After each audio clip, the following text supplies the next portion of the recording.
Welcome to IMUCET. So in this video, before that, the IMUCET Max has total 50 marks in mathematics. Okay, and we have at most 13 to 14 chapters in our +1 and +2 books, CBSE books. So today I'm gonna cover two major things. These derivatives and integrals. So both comes under a calculus part, and in addition, in next video we're going to cover application of this course. Okay. We'll go to our class. Okay. In this video, I'm going to teach the intuition behind derivative and integrals and basic idea of that in real life example. Then we'll go to a problem. So the reason for the so I'm teaching this motivates us. Okay, anyway, we'll start with it. Okay. Suppose, so first we'll start with derivatives.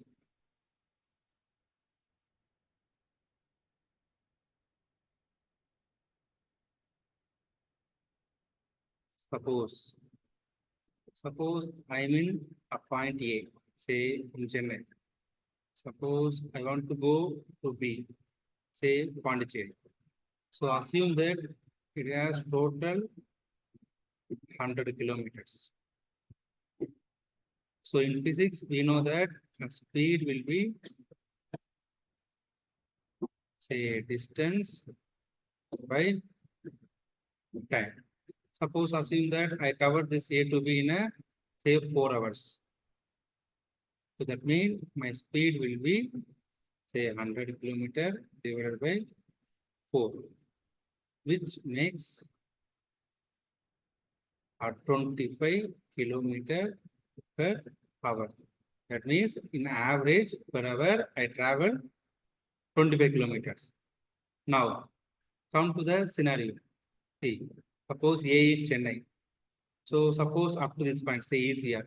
Up to ECR, I may face heavy traffic. Okay, then I can go somewhere very fast. Then I'll stop at a tea stop or lunch. Then again I will go near Pondicherry. I may face again a traffic. This is my total graph. That is, I start at A very slowly. Okay, and then gradually I increase my speed. And at the peak, then I come to say some hotel, blah blah blah. Then again I'm going speed and then reduce. So this 25 roughly says that my average speed. So per hour, you are going through 25 km per hour. That's all. Now, derivative means suppose at this point, say easier toll gate, at this point, what is my exact speed?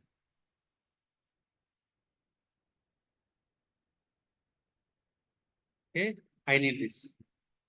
So speed means, so in physics, we have average distance by time, but in derivatives, we want to study what is the exact speed at exact point. That is, I'm going to freeze the time and find the speed, then remove the freezer. Okay, okay, you do that. Okay, so speed means suppose this is my A and B. I want to find a speed of C. So what I will do? Okay, in mathematically, so okay, A to B, the average speed will be 25. Now I want to find a speed in C. Suppose I take, suppose this is the point. I will find time, I will find the speed of say some C minus H. And I will find the speed of say C plus H. So I am going to find the average speed of this interval. This my distance will be C plus H minus c minus h divided by time travel to say this is a t. Okay.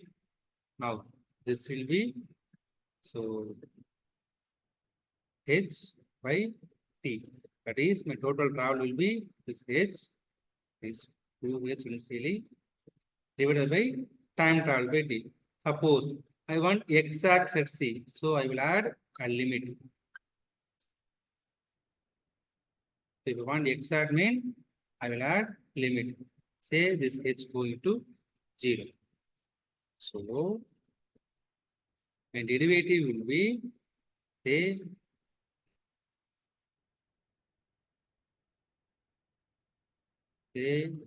f dash of some point c will be nearest point. Say f of c plus h minus f of c divided by this two values. Say time, that is h.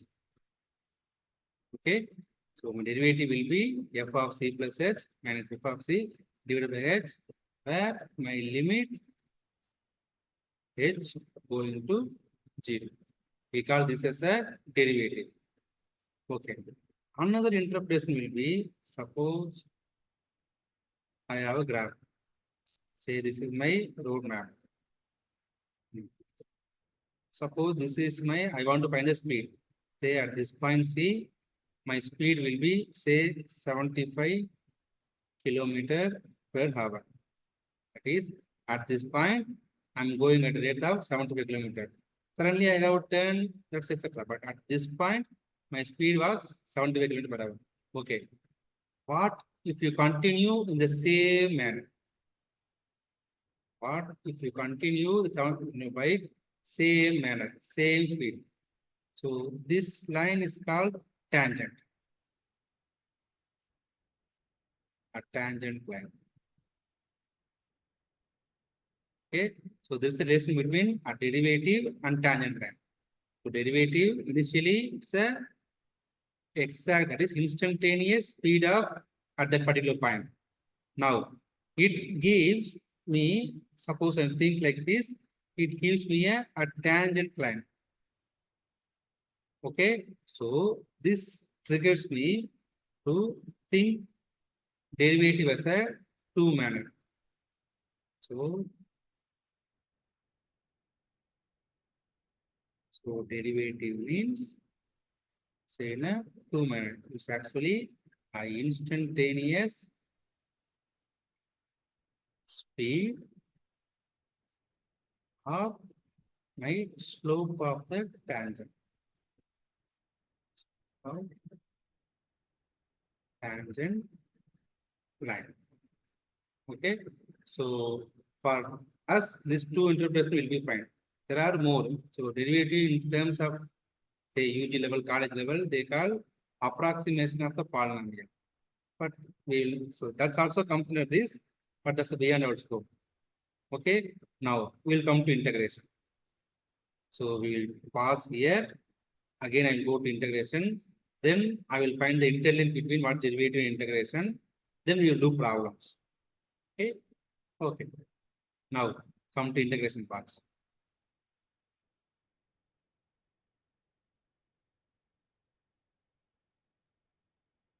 Suppose, say I have a graph. Okay. So this is my graph. Okay. I want to find the area of under this graph, area of the this thing. Okay. Okay.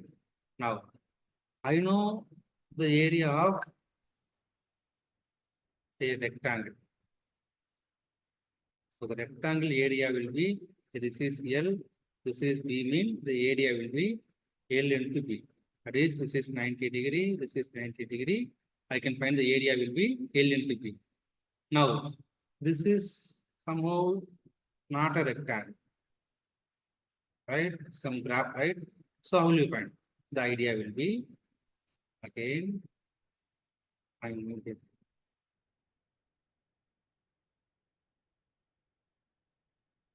I'm going to draw the same graph. See, this is same. Okay. What I will do is I will partition it. Suppose this is say 0, say this is say 5. I'm going to partitioning this line. Go to partition this x-axis. Okay. Now I will take these 2 points and compare which one is greater. So this is greater. So I will draw one rectangle. Now I will compare this. This one is greater. I will compare this. Now this. So like that, I'm making a square.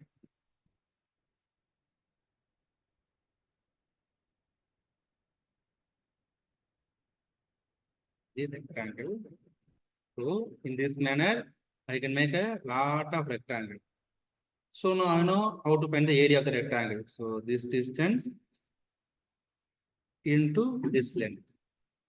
Okay. Now, so actually this is my area, but this kind of rectangle gives my, suppose say 10 is my area.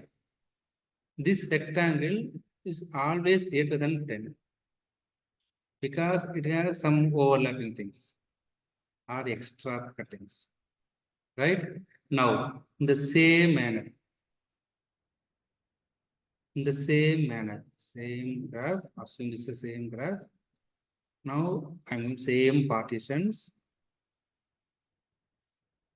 Instead of taking higher value, I won't take lower value.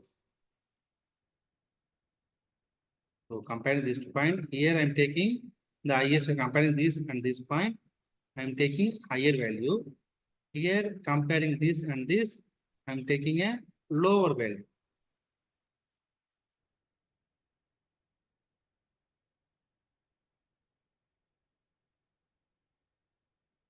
Like this. Now this area should be less than say some 10 minus my actual area. Okay. So what I have found, I have a actual value, so actual area. So this method gives some extra. Okay. This method gives some lower. If you increase the partition, a lot of partition means this both will approach this value and you can achieve your goals. This is the idea behind integration. Okay, this is the motivation or intuition behind integration. So usually in integration, we use the symbol this 0 to 1. And the curve, suppose curve is x square means x square, this dx. This dx represents, I'm making a very small representation, very small participles. Okay. Now we'll come to what is the, okay, I have integration and I have derivative. What is the interlink between them? Okay, first we'll check, say this is the graph. So this is my graph. So derivative mean at this point, so at this point, what is the speed or what is the slope of the tangent? Suppose I can draw a tangent. What is the slope of the tangent? Again, come to the integration.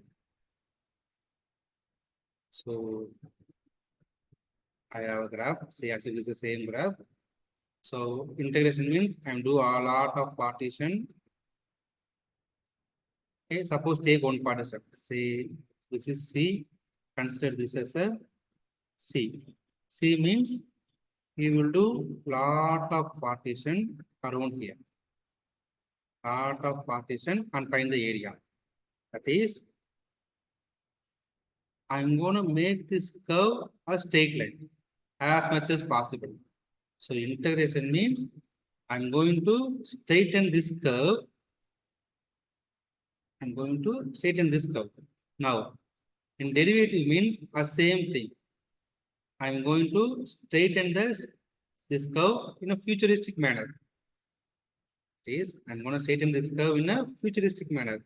This is also I'm going to straighten this curve. So they are interlinked. In that, suppose we derivate the integral, we will get the same function. That is, you integrate and derivate this function, you will get the same function. That's what interlink between derivative and integration. Okay. So we will do that by one example and we'll move to problems. Suppose, so you know that derivative of